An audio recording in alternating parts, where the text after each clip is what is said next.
kampir edi. Rasulimiz alayhissalatu vassalam masjidga ketayotganda o'sha Yahudiy kampir har kuni ustiga mag'zava to'kib yubordi Rasulimiz sollallohu alayhi vasallam yomon ko'rganidan. Rasulimiz esa qoqib kiyimlarini almashtirib ketaverardilar. O'zini ehtiyot qilib o'tardilar o'sha yerdan o'tayotganda. Bir kuni ketayotdilar, shu ish bo'lmadi.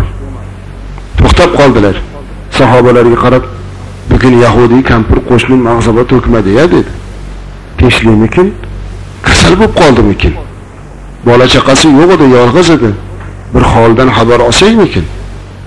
Sahobalar: "Ya Rasululloh, axir u Yahudiy bo'lsa, sizga shuncha azob berayotgan bo'lsa, nimasini tomosha qilasiz uni? Lekin u meni qo'shnim, uni bitta haqqi bor menda. Ko'rmasam bo'lmaydi. Yordamga muhtoj bo'lsa yordam qilay" dedi. Chiqdilar. Chiqsa kampir kasal. Rasululloh sollallohu alayhi vasallamni ko'rib, "Nima yetib keldingiz?" deydilar. "Har kuni ustimga mag'zava to'kardingiz. Shu ishni qilmadingiz, onajon. Agar yordamga muhtoj bo'lsa yordam qilay" dedim, deydilar. Kampir yotgan joyda yig'lab yubordi. "Innaka haq rasul, siz haqiqiy payg'ambar ekansiz. Meni kechiring. Men sizni diningizni qabul qildim" dedi. Mana bu islom azizlar. Qo'shnilarimiz bilan chiroyli muomalada bo'lishimiz kerak. Qo'shniga ozor berish kerak emas. Qo'shniga ozor berib dil ozorlikdaqa yomon narsa yo'q ekan dunyoda. Bular bilan ham qoti'ur rahmlik qilib bo'lmaydi, rahmni uzib bo'lmaydi, chunki duoyimiz qabul bo'lmaydigan bo'lib qoladi. Qo'shnilar musulmon qo'shnimiz bizda hammamiz alhamdulillah. Bizda ikkita haqqi borligini esdan chiqarish kerak emas. Ana endi qo'shnilarga yaxshilik qilgandan keyin Alloh taolo aytibdiki: "Va sohibi bil jambi." Endi yoningizdagi do'stingizga yaxshilik qiling. Birga ishlaydigan yoki birga yuradigan yoki jufti haloli. Birga bo'ladigan do'stingizga, yoningizdagi do'stingizga yaxshilik qiling. Do'stga yaxshilik qilishlik buyurilyapti azizlar. Do'stona munosabatda bo'lishlik. Hatto birga ishlab, birga turadiganga yaxshilik qilishlikni ham Qur'onda gapiryapti. Sahobalar shunday edilar azizlar. Shunaqa do'st edilarki bir-birlari bilan jonini fido qilardilar. Hatto o'sha jangida sahobalar yaralanib, ko'pchiligi shahid bo'ldi. Rasululloh sollallohu alayhi vasallam bu yoqda qolib ketdilar. O'zlari yarador bo'ldilar. Shunda Rasulimiz aytdilarki, jang maydoniga kirib ko'ringlar. Agar bir yarador bo'lib qolgan bo'lsa, jon berish qiyin. Jon berayotganda odam chanqaydi, suv olib kirib beringlar dedi. Bir sahoba qo'liga suv olib kirib ketdi. Maydonga kirishiga haqiqatda bir yarador bo'lib yotgan sahoba, "Menga suv bering" deb qoldilar. Yugurib oldilariga borib, haligi suvni ichirmoqchi bo'lib turuvdi, narigi tomondan bitta odam yana suv so'rab qoldi.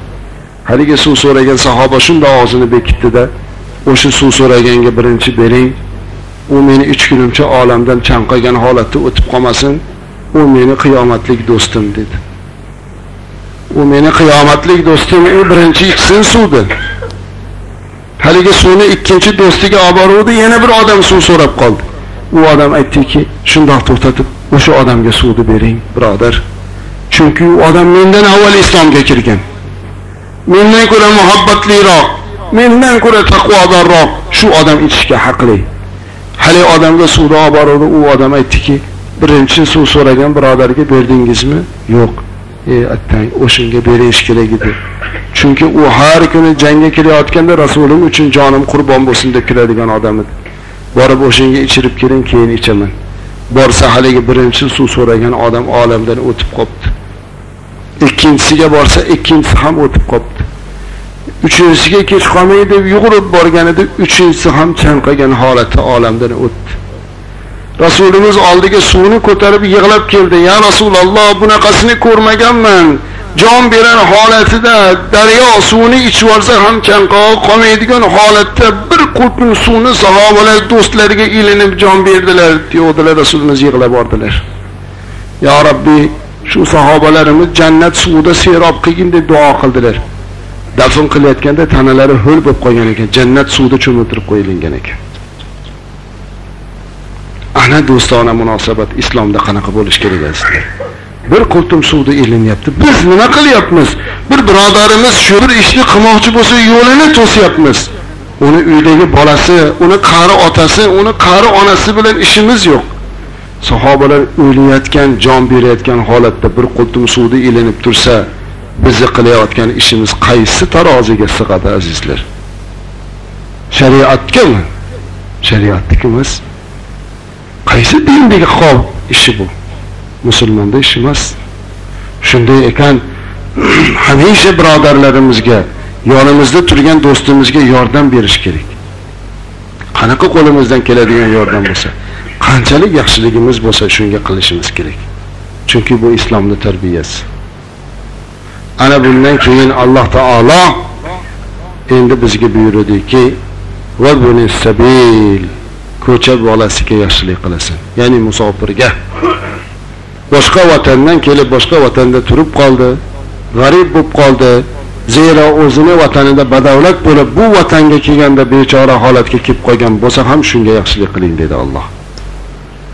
Ana bundan keyin va ma malakat aymanukum, endi qo'lingiz ostiga qullarga yaxshilik qilasiz. Hali dunyoda quldorlik tuzumi avj olib, odamlarda haqqi huquqlari poymol bo'lib yo'qolayotgan mahalda Alloh Qur'onda qullarga yaxshilik qilishga buyuryapti. Qulga qilinadigan yaxshilik uni ozod qilishlik. Quldorlikni yo'qotyapti.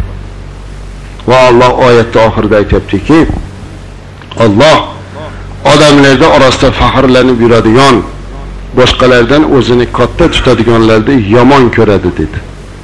Alloh yomon ko'rar ekan. Mana azizlar, siz bilan biz bugun Allohning nusrati ila 9 ta shaxsga yaxshilik qilish kerak ekan hamisha degan xulosaga keldik. Va bularning orasida endi hadislar bilan, oyatlar bilan yana tasdiqlangan bizlarning jufti halollarimiz va farzand va arjumanlarimiz bordir. Mana shularga yaxshilik qilamiz. Eng qiladigan yaxshiligimiz azizlar, bir-birimizni ibodatga chaqirishlik. Yaxshi ko'rgan narsamizni in'om qilishlik, namozga chaqirishlik, haromdan qaytarib halolga taklif qilishlik. Agar shu aytgan narsalarda hammasi bo'lsa, aytingchi azizlar, qachon qo'shni bilan urushadi-yu, qachon er xotin ajrashadi? Hech qachon bo'lmaydi. Modomiki agar aytilingan Qur'onga amal qiladigan bo'lsak, bunday chiroyli yurt, bunday chiroyli jamiyat eng orzu holatdagi jamiyatga aylanadi. Buni Alloh dasturini 14 asr muqaddam Qur'oni azim shanda bittagina hikmatli oyati bilan bizga